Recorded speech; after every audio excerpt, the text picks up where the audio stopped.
uma imagem um pouco mais enigmática, um zero ali segurando vários logos diferentes de cripto, a Avalanche, a Harmony, a Ethereum, a Phantom, e essa é a nossa tese sobre camadas zero, né? Então, a nossa quarta previsão para o ano de 2023 e que também está disponível e totalmente explicada no relatório que está aí na descrição para vocês, é justamente sobre esse avanço das camadas zeros.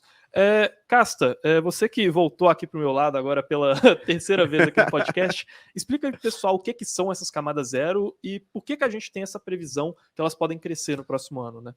Legal, Carlos. Eu vou começar explicando primeiro o problema que as camadas zero resolvem, porque é a maneira mais fácil de você entender o que esses caras estão fazendo.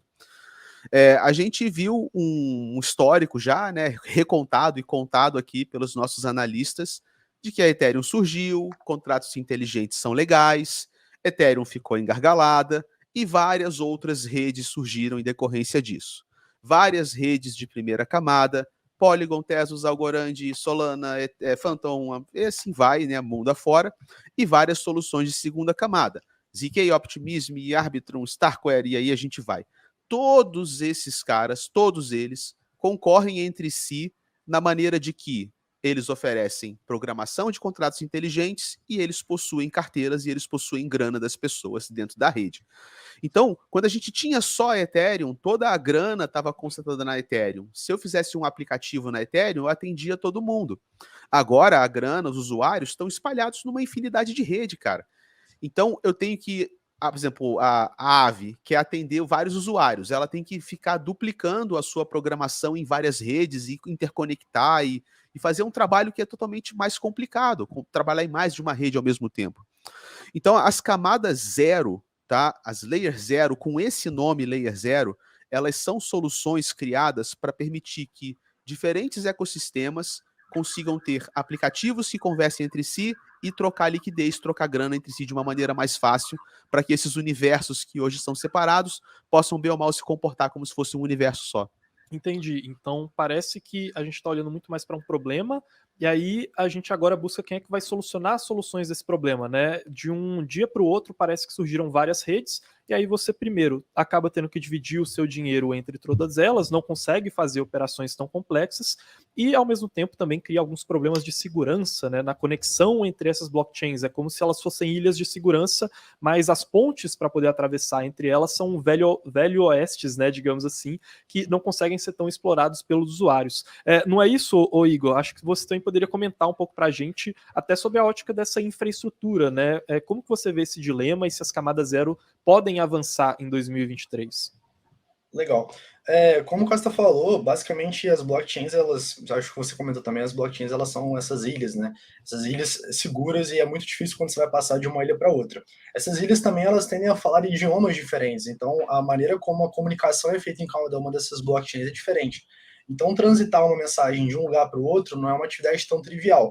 E essas soluções de camada zero, né, que o nome, até o nome que a gente prefere se referir, são essas omnichains, né, para não ficar muito nessa briga aí de colocar layer 0, layer 1, essas omnichains, elas têm um papel fundamental para garantir que essa informação ela seja uma informação neutra para diferentes blockchains. E a grande vantagem disso, assim como foi falado, é que você consegue resolver um pouco do problema da liquidez, né? Porque para um usuário, pensa, você tem dinheiro numa Ethereum, você tem dinheiro numa Solana, dinheiro numa Polkadot, você não consegue fazer com que suas carteiras, né, seus saldos se comuniquem tão bem. Então essas layer 0 conseguem resolver isso. E eu acho que uma outra coisa que também me deixa um pouco...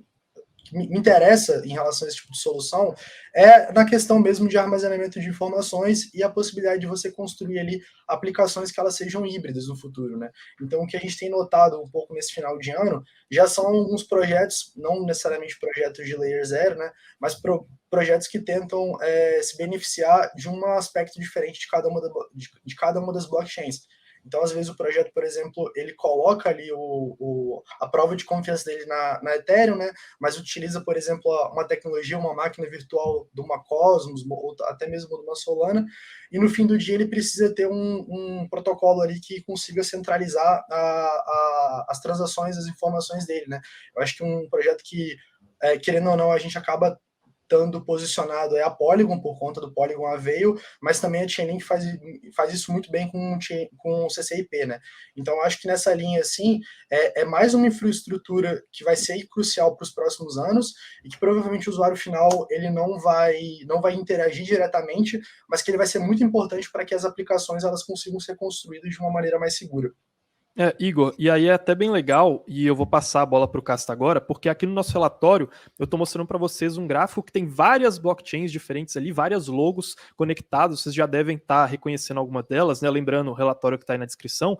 E Casta, fala para a gente então, dessa perspectiva um pouco mais focada, quais que você acha que vão ser as criptos que podem ajudar a resolver esse problema, né? Os principais protocolos para deixar esse termo camada zero um pouco menos abstrato para o pessoal. Legal. Eu vou primeiro só fazer um adendo do que não é uma Layer 0, tá? Muito embora a gente chame de Layer 0. E é por isso que a gente não gosta dessa nomenclatura. Porque durante muito tempo, Polkadot foi chamada de Layer 0. Foi chamada de camada zero. Porque a Polkadot ela é uma blockchain de outras blockchains, né? A Polkadot, você escala a Polkadot criando as parachains, que são blockchains novas, com aplicações independentes, que podem conversar entre si, né? E a Polkadot faz um meio do caminho, um meio de campo. Então, às vezes eu falo de Layer 0 num podcast ou numa palestra e alguém fala assim, Casta, mas Polkadot resolve isso, né? Cosmos resolve isso. Então, Polkadot e Cosmos não resolvem isso, porque elas só resolvem a intercomunicação dentro do seu próprio ecossistema. Então, a Polkadot, ela só é meio de campo para parachain. Né? A Polkadot não é meio de campo para qualquer blockchain, de qualquer linguagem de programação, ir direto nela e trocar liquidez e trocar contrato inteligente. Então, quando a gente fala de players Layer 0 com essa característica, né, Layer 0 para resolver esse problema da divisão, da liquidez, da fragmentação dos usuários e tal, a gente está falando de projetos, primeiro projetos independentes, como o ZetaChain, tá, que é um projeto que está bem forte nesse segmento, e a Stargate da Layer Zero Labs, tá? São caras que trabalham só para isso, são empresas que só vivem para isso, mas também temos players tradicionais que estão querendo entrar nesse mercado, como a Chainlink com a solução CCIP, que ataca esse mercado de Layer Zero / Omnichain, e também a Polygon com a solução Polygon Avail, que ela vai começar mais nichada ali na Polygon para interligar essas várias blockchains de prova de ZK, né, de conhecimento zero, que a Polygon está criando. Então vai ser o meio de campo interno da Polygon, mas que depois a Polygon pensa em ter planos de expandir para ser um ecossistema geral, né, do mercado cripto todo.